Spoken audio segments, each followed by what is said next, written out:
प्यारे बच्चों, आशा करता हूँ आप सभी बहुत अच्छे होंगे। मैं आपके साथ आशीष सर, और आज की वर्कशीट नंबर 23 हमारे लिए बहुत मज़ेदार है। बस की यात्रा हमारा चैप्टर लगभग कंप्लीट हो गया है। तो आज की वर्कशीट बहुत ही गजब तैयार की है। पूरी वर्कशीट एक्टिविटी यानी कि गतिविधि वाले प्रश्न दिए हैं, जिनको सॉल्व करने में आपको मज़ा बहुत आने वाला है। यानी कि पूरा चैप्टर का निचोड़ आज की वर्कशीट है, क्लास 8 सब्जेक्ट हिंदी। तो पूरी वीडियो ध्यान से एंड तक देखते रहिए, और वीडियो पसंद आए तो लाइक करने के साथ साथ अपने दोस्तों को भी ज़रूर शेयर कीजिए। तो चलिए शुरू करते हैं। और वर्कशीट में कुछ यहाँ पर देखो सवाल हैं, सारे आपके गतिविधि पर आधारित है। 6 सवाल है, तो चलिए इन सवालों को देखते हैं। तो चलिए पहला सवाल हमारा स्टार्ट होता है, और पढ़िए थोड़ा सा इसे। अनुमान कीजिए यदि बस जीवित होती, यानी कि बस में प्राण होते, जीवन होता, बस बोल पाती, सुन पाती, समझ पाती, यानी कि बस में फीलिंग्स होते, तो वह अपनी बुरी हालत, जो बस की हालत है, और जो लोगों ने इस पर अत्याचार किए हैं, भारी बोझ के कष्ट को किन शब्दों में व्यक्त करती। बहुत लदे हुए हैं लोग, है ना, आपने देखा बहुत सारे लोग भी हैं, बड़ी बूढ़ी है, खराब हालत है बस की, तो बस क्या बातें करती आपसे। तो देखिए ज़रा, यदि बस से जीवित प्राणी होती, बोल सकती, तो अपनी ऐसी दयनीय हालत पर लोगों को तरस खाने के लिए कहती, है ना। क्या कहती? प्लीज़ यह माफ़ कर दो। कई बार होता है ना, जब आपको टीचर मारे, डांटे, आपको मम्मी पापा डांटे, आपको कुछ गलती कर दी आपने, तो जब आपको डांट पड़ती है तो आप क्या कहते हैं? प्लीज़ आज के बाद नहीं करूँगा, नहीं करूँगी, आज छोड़ दें। तो यहाँ पर बस भी कुछ ऐसी फीलिंग आपकी अपनी बताएगी। इस उम्र और हालत में इतना काम करने या करवाने के खिलाफ आवाज़ ज़रूर उठाती, क्योंकि गलत हो रहा है ना बस के साथ। तो बस भी कहती कि भैया मत करो, मत करो, मत करो। अगर कोई एक्शन ले लिया तो अच्छी बात है, नहीं लिया तो क्या करती? सुनवाई ना होने पर सीधा अदालत पहुंच जाती, कोर्ट में चली जाती, और कोर्ट में केस कर देती आपके ऊपर, हमारे ऊपर, कि हमारे ऊपर बैठा जा रहा है, मुझ पे तरस नहीं खाया जा रहा है, इतने लोग बैठे हुए हैं, वगैरह वगैरह। तो बहुत सारी बातें यहाँ पर ये बस करती अगर इसमें जीवन होता। अगला सवाल और भी मज़ेदार है। यदि आप लेखक के स्थान पर होते, मान लीजिए आप लेखक के स्थान पे हैं, आपको यात्रा के बाद कभी बस के मालिक से बात करने का अवसर मिलता, मौका मिलता, तो आप उससे क्या बातें करते? आप उस बस में हैं या लेखक की जगह आप हैं? अब आपको क्या करना है? बस का कंडक्टर है, ड्राइवर है उसी बस में, बट बस का मालिक तो नहीं है ना। अब बस के मालिक से आप मिले, कभी टाइम मिला, मौका मिला, तो अब आप क्या बातें करेंगे बस के मालिक से? तो देखिए यहाँ पर मैंने यहाँ पर अपना एक्सपीरियंस लिखा है, तो आप भी यहाँ पर अपने एक्सपीरियंस ज़रूर इसमें ऐड कर सकते हैं। सवाल देखिए थोड़ा सा, अगर मैं लेखक के स्थान पर होता, आप चेंज कर सकते हैं अपने जवाब को, अपने आंसरों को चेंज कर लीजिए। और मुझे यात्रा के बाद बस के मालिक से मिलने या बात करने का मौका मिलता, तो भैया मैं तो ना, सीधी सी बात है, मैं नई गाड़ी खरीदने और इस गाड़ी को ना कबाड़ी वाले को बेचने को कहता। भाई एक काम कर, कबाड़ी वाले को बेच दे, कुछ पैसे मिलेंगे। गाड़ी नहीं खरीदनी तो रिक्शा खरीद ले भाई, कमाई करनी है ना। ऐसी हालत बस की, क्यों इस बस की ऐसी तैसी तो कर रहा, हमारी और रेल बना रहा है। भाई कुछ हो जाएगा ना हमें, तो कौन जवाब देगा? नई गाड़ी की हैसियत ना हो तो भाई पुरानी गाड़ी में लोगों को बिठाकर मारने का प्लान बनाने पर मैं तो भैया खरी खोटी सुनाता। आप क्या करते, क्या कहते मालिक से, बस के मालिक से? मुझे अपना सुझाव ज़रूर दीजिए कमेंट में। हर एक सवाल का ना जो अपना एक्सपीरियंस मुझे कमेंट में बताते रहना। वीडियो को रोकने के बाद अपना एक्सपीरियंस बताएंगे। तो चलिए अगला सवाल हम बढ़ते हैं, और ये और सवाल और भी मज़ेदार है। चलिए, लेखक के रूप में बस की यात्रा का अपना अनुभव। मान लीजिए आप लेखक के साथ हैं या लेखक हैं। अब आपको जो भी एक्सपीरियंस हुआ बस में बैठने का, उस यात्रा का, तो वह एक्सपीरियंस, अनुभव आप क्या करोगे? अपने मित्र को पत्र लिखोगे, लेटर लिखोगे। तो लेटर का फॉर्मेट है, देखो, प्रिय मित्र लिखोगे, और यहाँ पर मैंने रश्मि लिखा हुआ है। आप इस नाम को चेंज कर सकते हैं, कुछ भी आप नाम रख सकते अपने फ्रेंड का। हाँ, आशा करता हूँ कि आप परिवार सहित सकुशल होंगे। ये तो फॉर्मेलिटी है, आप जब लेटर लिखते हैं। घर में सभी बड़ों को मेरा प्रणाम कहना और छोटों को मेरा प्यार। यार पिछले हफ्ते हम अपने गांव गए, लेकिन हमारे बस का सफ़र इतना ख़राब था कि पूछो मत। ये लेटर में लिख रहे हैं आप। हम जिस बस में गए उसकी हालत इतनी ख़राब थी, सभी सीट टूटी और उखड़ी थी। न ही उसका हॉर्न बजता, न ही स्टीयरिंग ठीक से काम करता, और टायर भी पूरी तरह घिसे, और ना किसी खिड़की पर शीशा था। ऐसे तो लिखेंगे हम अपना एक्सपीरियंस चिट्ठी में। बस की स्पीड इतनी कम थी कि एक फ्लाईओवर के ऊपर तो हमें बस को धक्का लगाना पड़ा। फ्लाईओवर के ऊपर तो ऐसी हालत ख़राब होती है, अब बस को धक्का लगाएं, कहीं वापस आ जाए ना बस, तो सभी का राम नाम सत्य हो जाएगा।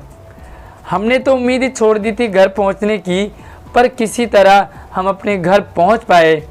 तो ऐसा रहा हमारा अजीबोगरीब बस का सफ़र।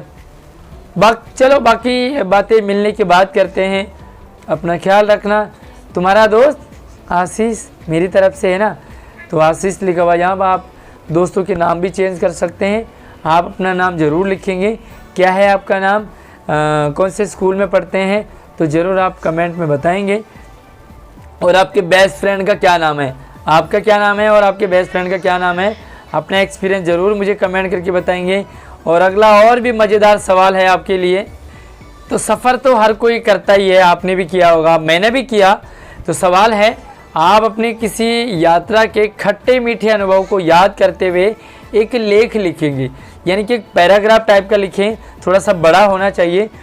तो मैंने यहाँ पर अपना एक्सपीरियंस शेयर किया है, मेरी यात्रा का खट्टा मीठा अनुभव। ये रियल कहानी है, मेरी रियल लाइफ से जुड़ी है, तो ज़रूर समझे क्या हुआ मेरे साथ। एक बार की बात है, मैं गर्मियों की छुट्टियों में अपने गांव उत्तराखंड जा रहा था। गर्मियों के दिनों सभी लोग अक्सर गांव जाते हैं। हमारे गांव में क्या होता है कि जब भी गर्मियों की छुट्टियां पड़ती है ना, तो कोई ना कोई शादियां होती है गांव में, तो सभी लोग गांव जाते हैं, जिसके कारण बसों में जगह या सीट का मिलना बड़ा मुश्किल होता है। सीट नहीं मिलती है, लिमिटेड बस है गांव में, और वो जो बस है ना भर जाती है। दुर्घटनाएं होने के कारण उत्तराखंड में एक रूल है कि सीट के अलावा सवारियों की बैठने की अनुमति नहीं होगी। यानी कि अगर 50 सीट है तो 50 ही लोग बैठेंगे, 40 सीटर गाड़ी है तो 40 लोग बैठेंगे, सीट पर ही बैठेंगे। अब क्या हुआ, उस दिन इतनी भीड़ थी कि 4-5 घंटे पहले से ही सारी बसें जितनी है ना, सबकी सीट टिकटें बुक हो गई। अब क्या करोगे भाई, किसी तरह मुझे गांव तो जाना था, लिहाजा मैंने बस के बोनट पर ही बैठ करके जाने का इरादा बनाया। मैं बस में बैठ बोनट पर जाना तो है ही। अब बोनट का कोई टिकट नहीं होता, सीट नहीं होती है, उस पर बैठना भी अलाउ नहीं है, बट क्या करें, मजबूरी है, सेटिंग करनी पड़ी। किसी तरह बस का कंडक्टर भी मान गया, लेकिन कुछ घंटे सफ़र करने के बाद मेरी क्या हालत हुई होगी। बस के बोनट में बड़ा गर्म हो जाता है बोनट, है ना, कभी वो बोनट में सफ़र किया आपने, तो आपका एक्सपीरियंस ज़रूर मुझे शेयर करें कि बस के बोनट में बैठने पर लंबे टाइम, और गांव में क्या होता है, टेढ़े मेढ़े रोड, तुम्हारे उत्तराखंड में उल्टियाँ बहुत आती है, और उल्टियों से हालत ख़राब, ऊपर से बोनट के अगल बगल भी कहीं खिड़की नहीं होती है, हालत ख़राब। किसी तरह मैं रात को घर पहुंच पाया।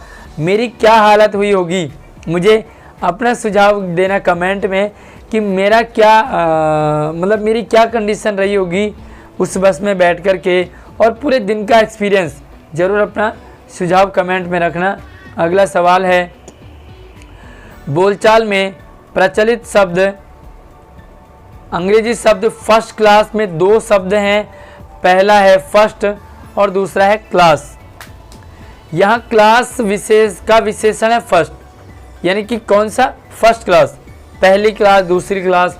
तो पहली, दूसरी, तीसरी विशेषण है, और ये किसकी बता रहे हैं, क्लास की विशेषता बता रहे हैं। क्योंकि फर्स्ट संख्या है, संख्या पहली, दूसरी, तीसरी, इसलिए फर्स्ट क्लास संख्यावाचक विशेषण का उदाहरण। क्लियर है। महान आदमी में किसी आदमी की विशेषता का है महान, तो विशेषता बता रहा है महान से, आदमी कैसा है, महान है। तो यह क्या उसके गुण की बात बता रहा है, तो ये गुणवाचक विशेषण है। तो आपने पूरे चैप्टर को पढ़ना है, 2 संख्यावाचक और 2 गुणवाचक विशेषण के एग्जाम्पल छांटने हैं। तो चलिए यहाँ पर मैंने आपके लिए लिखे हैं, आप यहाँ पर सिंपल सा है, आप इसे देख सकते हैं। पाठ में आए संख्यावाचक विशेषण, पहला तो है 5 मित्र, है ना, मित्र कितने 5।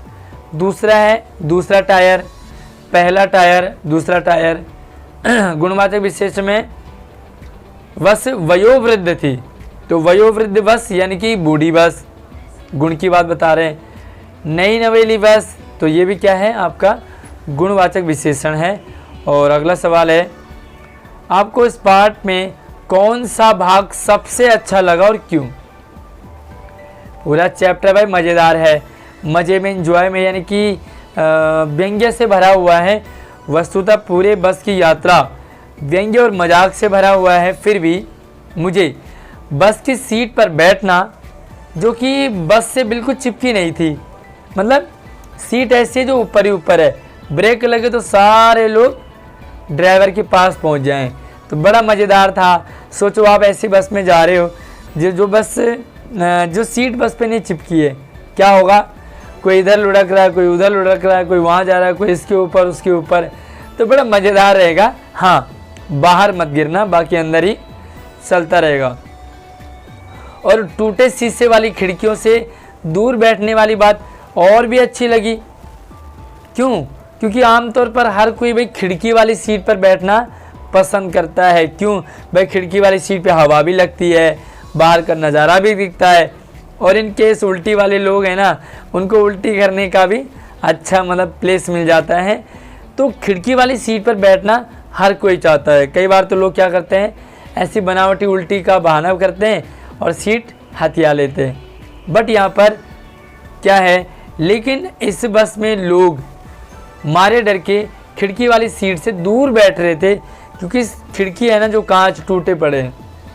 तो ये है आज की वर्कशीट, बहुत ही मज़ेदार है। कैसा लगा आपको, मुझे अपना एक्सपीरियंस ज़रूर बताएं, क्योंकि आपका प्यारा सा छोटा सा मैसेज हमें मोटिवेट करता है। वीडियो को लाइक कीजिए, शेयर कीजिए, और नई वीडियो में मिलते हैं। तब तक आप अपना ख्याल रखिए, बाय।